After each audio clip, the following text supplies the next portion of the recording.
El proceso de explotación capitalista. Esta unidad tiene como competencia específica analizar el capital como proceso de explotación desde las diversas teorías que se derivaron de los postulados de Carlos Marx. Tiene como referencia bibliográfica o se tomó como referencia el texto de Historia del Pensamiento Económico de Grant y Bru. Ahora, vamos a arrancar con la ley del movimiento de la sociedad capitalista. A partir de la aplicación de esta teoría de la historia que se mencionó en las unidades anteriores como telón de fondo, Marx trató de poner al desnudo la ley económica del movimiento de la sociedad capitalista. No trazó un programa detallado para el socialismo, ese no era su objetivo. Más bien trató de analizar las fuerzas cambiantes de la producción en el seno de una sociedad capitalista. En otras palabras, quería determinar el proceso del capitalismo mediante el cual las fuerzas de producción conllevarían a su antítesis y su inevitable desaparición, así como antes lo hicieron la esclavitud y el feudalismo. Él utilizó 6 conceptos interrelacionados para construir su teoría del capitalismo. La teoría del valor trabajo, la teoría de la explotación, la acumulación de capital y la tendencia descendente de la tasa de ganancia, la acumulación de capital y la crisis, y la centralización del capital y la concentración de la riqueza para llegar a la lucha de clases. Cada uno de ellos requiere indudablemente una elaboración detallada. En la teoría del valor trabajo, su punto de partida fue el análisis de los bienes en la sociedad capitalista, donde un bien, decía Carlos Marx, es algo producido para obtener una utilidad y ser capaz de satisfacer los deseos humanos, no importa si esos deseos surgen del estómago o de un capricho. Ese bien puede satisfacer esos deseos directamente como un medio de subsistencia o indirectamente como un medio de producción. Los valores de su uso constituyen la esencia de toda la riqueza. Marx no trató de medir cuantitativamente los valores de uso ni consideró la disminución de la utilidad con creciente cantidad de un bien. De manera que habría dicho que una cosecha de trigo grande representa una mayor utilidad y por consiguiente una mayor riqueza que una pequeña cosecha de trigo. Esto sería cierto aun cuando si la demanda es inelástica, la cosecha más abundante podría tener un menor valor de intercambio. Además del valor de uso o utilidad, un bien tiene un valor de cambio que puede, por lo común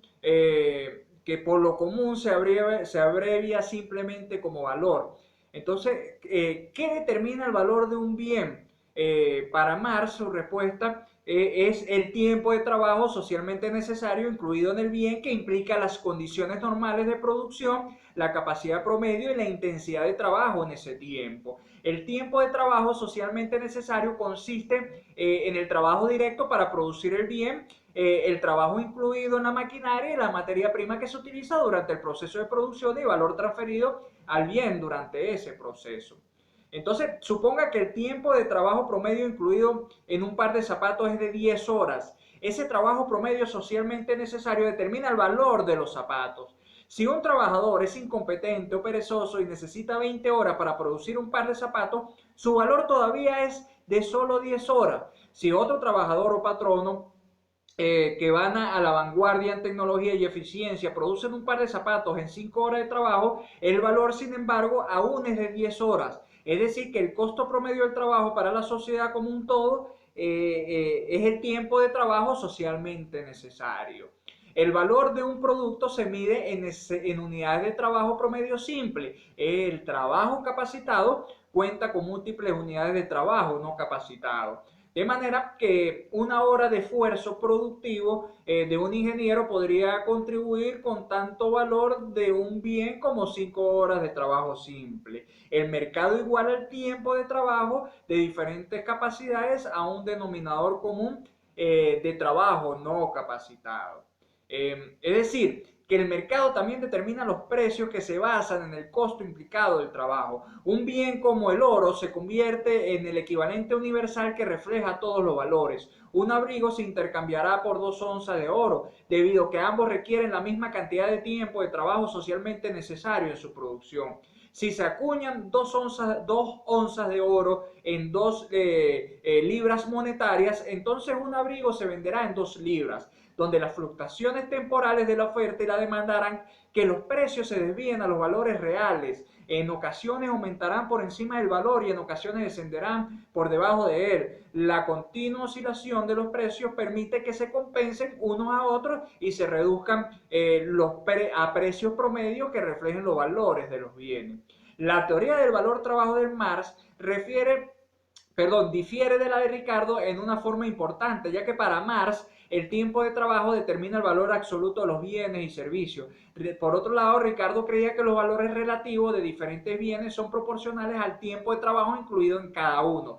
Por lo tanto, Marx creía que su teoría del trabajo eliminaba la ilusión. Aquí una vez más establece su materialismo, su teoría del materialismo, de que los propietarios de tierra y capital contribuyen al valor de un bien, de manera que ese concepto le abrió la puerta a una teoría de la explotación del trabajo. En el tomo 1 del Capital, Marx suponía que todos los bienes se venden a su valor. Entonces, ¿en qué forma recibe el capitalista una utilidad? Según Marx, la respuesta es que compra un bien que puede crear un valor mayor que el propio. Este bien es la fuerza de trabajo. Aquí se debe distinguir con claridad entre los conceptos de Marx de fuerza de trabajo y de tiempo de trabajo.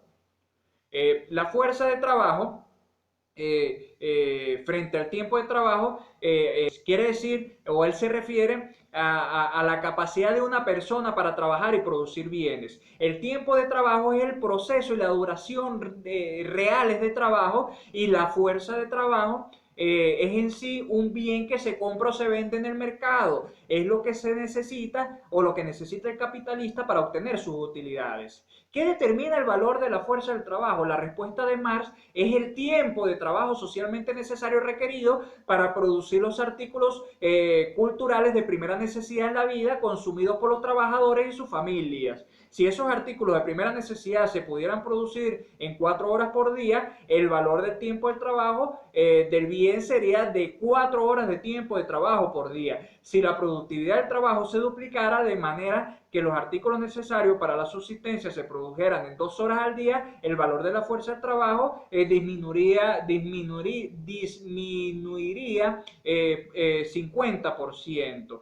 Es decir, que 4 menos 2 horas sería una división, 4 menos 2 entre 4. Según la fórmula que plantea de este breve esbozo de Carlos Marx, ¿no?